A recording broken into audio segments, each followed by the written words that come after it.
Hello guys, welcome back to my channel. Episode 7 की शुरुआत यांग के कांग पर हमला करने और उसे मारने से होती है। वह सब कुछ जोड़ती है तो उसे सच पता चल जाता है। इसी बीच मिस्टर मा जो फिक्सर में से एक है युनसू को बचाता है और सुबेक हुईसू को फोन करके बुलाता है। वे युनसू को ऐसी हालत में देखकर परेशान हो जाती है कि युनसू उसके लिए अपनी जान जोखिम में डाल रही थी। युनसू बताती है कि वह ये सब अपने लिए कर रही है ताकि उन सभी समयों की भरपाई कर सके जब उसने घरेलू हिंसा को नजरअंदाज किया था। सुबेक उन्हें बताता है कि बदला लेने से चीजें ठीक नहीं होती। एक फ्लैशबैक में उसे अपने बेटे के कातिल को मारते हुए दिखाते हैं, लेकिन उसे अभी भी फिजिकल ट्रॉमा है। हालांकि वह उनकी मदद करने पर जोर देता है क्योंकि हुईसू उसकी एम्प्लॉय है और कांग शंघाई में चोरों की गैंग का हिस्सा है। वह उसे हैंडल करना तुम दोनों के बस का नहीं है। फिक्सर के जरिए उन्हें पता चलता है कि यांग दोबारा लौटकर फिक्सर को देखने के लिए आई थी। इसी बीच यांग कांग को किडनैप करके लाती है और पूछती है अगर उसके पास उसके भाई की फोटोएं हैं तो उसे दे दे। उसके मना करने पर वह उसे ड्रग्स दे देती है। वे अपनी कार की डिग्गी को बंद करके अपनी माँ के गैराज में पार्क कर देती है। फिर वे जिनपियो के फोन से सब कुछ डिलीट करके नदी में फेंक देती है। हमें पता चलता है कि उसकी माँ शराबी है और यांग अक्सर उसके जुर्मों को छिपाती है, जैसे वे शराब पीकर एक्सीडेंट कर देती है।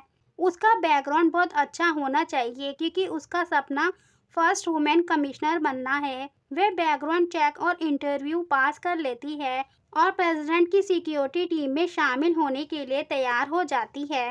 हालांकि कमिश्नर उसे चेतावनी देती है कि वे कभी अपनी रेपुटेशन खराब ना करे।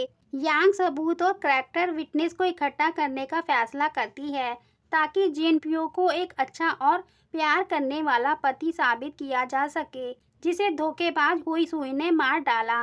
वे अपने कलीग चोई को भी मैनिपुलेट करने की हद तक चली जाती है, जो सिक्योरिटी गार्ड के मर्डर को हैंडल कर रहा था। वे दावा करती है कि हुईसू खुद को चोट पहुंचाती है और उस दिन वे तभी पुलिस में रिपोर्ट लिखवाने आई थी और हो सकता है कि उसने ही गार्ड को मारा हो। दूसरी तरफ हुईसू अपनी सास के साथ लंच डेट से पहले वे गलती से अपना सिर में चोट मार लेती है। चोट देखकर उसकी सास को लगता है कि जिनपियो वापस आ गया है। हुईसू को धोखा और बहुत बुरा फील होता है क्योंकि उसे लगता था कि उसकी सास एक अच्छी औरत है जो घरेलू हिंसा को होने से बचाती है, लेकिन उसे अपने बेटे के बारे में सब कुछ पहले से ही पता था कि वे मारपीट करता है। हुईसू अपनी सास और नंद यांग दोनों से परेशान है। बाकी लोग कांग से निपटने को प्लानिंग बनाते हैं। फिक्सर उन्हें बताता है कि यांग अपनी माँ की गाड़ी लेकर आई है। वे आइडिया लगा लेते हैं कि उसने अपनी गाड़ी अपनी माँ के ही घर पर पार्क की होगी। बिना सोचे समझे युनसू उसकी माँ के घर पर क्लाइंट बनकर घुस जाती है और फोन पर बात करने के बहाने बाहर आकर कार में से कांग को निकालकर खुद ही किडनैप कर लेती है। सुबेक परेशान हो जाता है कि वे बिना किसी प्लान के खुद को खतरे में कैसे डाल सकती है। इधर यांग को भी पता लग जाता है कि युनसू ही उसके घर पर आई थी। सुबेक बताता है कि वे आज ही कांग को वापस भेज रहा है और उसके साथ जिनपियो भी जाएगा। पहले तो युनसू ऐसा करने से मना कर देती है, लेकिन जब यांग उसे फोन करके उसको उसके बचपन की याद दिलाती है कि जब उसने कुछ नहीं किया तो अब क्यों हुईसू के मामले में टांग अड़ा रही है, उसे वो याद आते ही वह सुबेक की बात को मान जाती है। वे दोनों की लाश को संघाई भेजना चाहता था। इस तरह कोरिया की अधिकारी के पास उस केस को लेने का अधिकार नहीं होगा। बदकिस्मती से सुबेक वाई को कांग की रखवाली करने के लिए छोड़कर गया था। जैसा कि उम्मीद थी कि वाई इमोशनली बह जाता है और उसके हाथ खोल देता है। बाद में वे वाई को मार डालता है। वे यांग के पास पहुंच जाता है और 2 बिलियन के बदले उसे जिनपियो की लाश के पास ले जाने का ऑफर देता है। वे मान जाती है, लेकिन जब वे कब्र खोदता है तो उन्हें सिर्फ मरा हुआ हिरन मिलता है। यांग उसे पीछे से मार देती है कि मेरे भाई की जगह अब तू लेगा।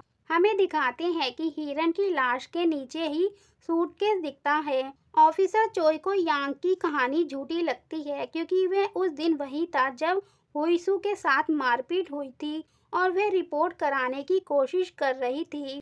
वह उस दिन एक रिपोर्ट को वहीं गिर गई थी। वह उसके डॉक्टर से मिलता है। डॉक्टर बताती है वह उसने खुद चोट नहीं पहुंचाई थी, उसे कोई मार रहा था। फिर वह हुईसू से मिलने पर उससे माफी मांगता है।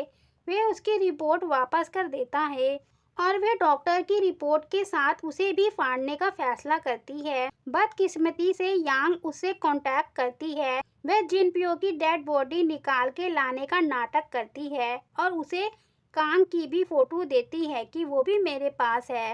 वह हुईसू की माँ और युनसू को मारने की धमकी देती है अगर हुईसू खुद को नहीं मार लेती। वे कहती है कि ये सबसे अच्छा है क्योंकि तुम्हारी दोस्त युनसू भी तुम्हारे लिए खुद को खतरे में डाल रही थी। जब उन्हें कांग के बारे में भागने का पता चलता है तो सूबेक युनसू और हुईसू को उसके घर छिपने का सुझाव देता है।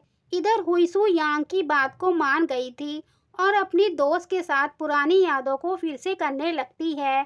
जब युनसू का ध्यान हटता है तो वह चुपके से निकल जाती है। सीन कट होता है। हुईसू को एक कार में दिखाते हैं और कार में कार्बन मोनोऑक्साइड गैस निकल रही होती है क्योंकि उसने खुद को कार में बंद कर लिया था।